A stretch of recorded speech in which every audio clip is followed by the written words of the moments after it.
The mass foundation அமைப்பினால் ஏற்பாடு செய்யப்பட்ட நிந்தவூர் கல்விக் கோட்டத்தில் தரம் 5 புலமைப்பரிசில் பரீட்சையில் சித்தியடைந்த மாணவர்களை கௌரவிக்கும் நிகழ்வு நேற்று 4ஆம் திகதி நிந்தவூர் அல் மஷ்ஹர் பெண்கள் உயர்தர பாடசாலையில் இடம்பெற்றது.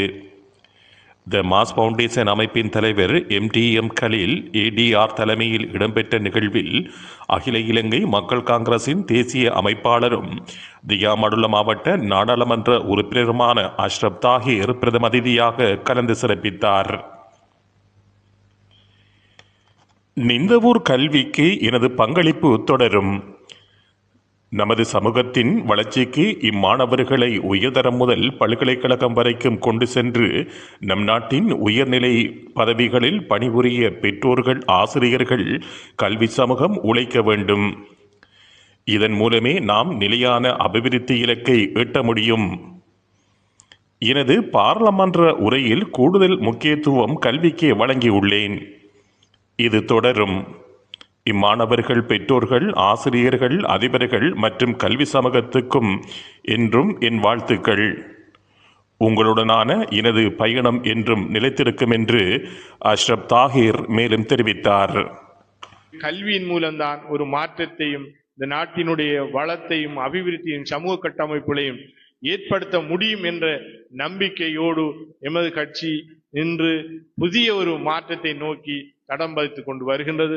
அதன் ஓர் அங்கமாகவே அண்மையிலே நாங்கள் இந்திய தூதரை நாங்கள் அழைத்து வந்து அவரிடத்திலே பல உதவிகளை நாங்கள் கேட்டிருக்கின்றோம். எனவே அந்த உதவிகளை நாங்கள் வருகின்ற போதுதான் இதைத்தான் கேட்டோம் என்று சொல்ல முடியும். ஏனென்றால் பல தேவைகளை இந்த மக்களுடைய, இந்த மாணவர்களுடைய, இந்த பாடசாலைகளுடைய தேவைகளை நாங்கள் முன்வைத்திருக்கின்றோம். இன்ஷா அல்லாஹ் அதிலே இந்த பாடசாலையினுடைய பல தேவைகள் அதிபராலும் பாடசாலையினுடைய சமூகத்தினாலும் அன்று முன்வைக்கப்பட்டது. அவர் போகும்போது எங்களிடத்திலே பேசிவிட்டு சென்றார். இந்த பாடசாலைக்கு அவர் வந்தபோது இந்த பாடசாலையினுடைய வளாகம், இந்த மாணவர்கள் அவர்களை வரவேற்ற முறைமை, இந்த நிகழ்வுகள் எல்லாம் அவருக்கு சந்தோஷத்தை ஏற்படுத்தி தந்திருந்தது. எனவே இந்த பாடசாலைக்கு நான் எதையாவது செய்து தருவேன் என்ற நம்பிக்கையை ஊட்டிவிட்டு சென்றிருக்கின்றார். இன்ஷா அல்லாஹ் அவரை அடுத்த முறை அழைத்து வருகின்ற போது அந்த நன்மைகளோடு நாங்கள் அழைத்து வருவோம் என்ற நற்செய்தியோடு அல்ஹம்துலில்லாஹ் இந்த ஊரில் இருக்கின்ற இந்த பாடசாலைகளுடைய தேவைகள், நாங்கள் தேர்தல் காலங்களிலே, நான் அரசியல் பேச விரும்பவில்லை, இருந்தாலும் ஓரிரு வார்த்தைகள் பேசுகின்றேன். தேர்தல் காலங்களிலே நாங்கள் கூறினோம், இந்த பாடசாலைகள் எல்லாவற்றுக்கு போகின்ற போதும் மாணவர்களுக்கான கற்கைகளுக்கான அதிகமான தேவைகள் இருந்தது. ஏன் அவைகளை செய்யவில்லை என்ற கேள்விகளை நாங்கள் பேசினோம். வீதிகளை போடுவது, ஏனைய தேவைகளை செய்வது என்பதை விட குறிப்பிட்ட ஒரு பெறுமதியை காசு கொடுத்தால் போதும் இந்த பாடசாலையினுடைய தேவைகளை நிறைவேற்ற முடியும் என்று நாங்கள் சொல்லியிருந்தோம். அதை நிறைவேற்றும் முகமாக, அதை பூரணப்படுத்துகின்ற வகையிலே நாங்கள் அண்மையிலே எங்களுடைய இந்திய தூதரை அழைத்து வந்து இந்த மாணவர்களுடைய தேவைகளுக்காக அந்த கதிரை மேசைகளை கையளித்தோம். இன்ஷா அல்லாஹ் இன்னும் அவர்கள் 1000 கதிரை மேசைகளை தருவதற்கு வாக்குறுதி வழங்கி இருக்கின்றார்கள்.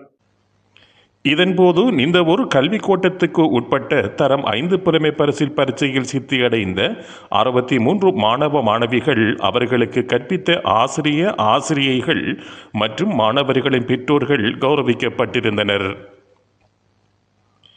இந்நிகழ்வில் கௌரவ அதிதியாக கல்முனை கல்வி வலய பிரதி கல்வி பணிப்பாளர் MHM ஜாஃபிர், விசேட அதிதிகளாக திருக்கோவில் கல்வி வலய பிரதி பணிப்பாளர் A நசீர், நிந்தவூர் கோட்ட கல்வி அதிகாரி MLA முதாரிஸ், கல்முனை கல்வி வலய ஆரம்ப பிரிவு ஆசிரிய ஆலோசகர் திருமதி MY நஜிமுன் நிசா, நிந்தவூர் பிரதேச சபையின் உறுப்பினர்களான சட்டத்தரணி AL Riyaz Adam, ILM Jafir, H Amjad அலி, MJM ஜுசைல், MJ ஜுவேரியா, சமூக சேவையாளர் KM ஜலீல், ஓய்வு நிலை இணைந்த வடகிழக்கு கல்வி பணிப்பாளர் இசதீன், ஓய்வு நிலை ஆசிரியர் மஷூர், ஓய்வு நிலை பிரதான போலீஸ் பரிசோதகர் ML ரஃபீக் உட்பட பாடசாலைகளின் அதிபர்கள், ஆசிரியர், பொதுமக்கள் என பலரும் கலந்து சிறப்பித்தார்கள்.